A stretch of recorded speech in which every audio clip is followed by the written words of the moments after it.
Good afternoon, ma'am. This is my opinion about the House of Bill number 9608. These bills seek to rationalize the essential land administration and adjudication process, amending for the purpose Republic Act number 8371, otherwise known as the Indigenous People Rights Act of 1997. So, ito po yung magdesisyon patungkol sa validity ng mga ancestral domain at ancestral land application.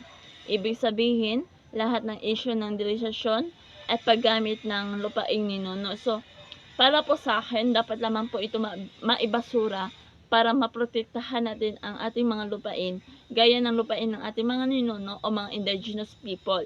So, ang House of Bill 9608 ay ito po ay bunga ng kolusyon at sabuatan sa pagitan ng mga politiko at negosyante na naglalayong gawin at agawin ang ating lupaing ninuno para sa kanilang mga ganid na interes.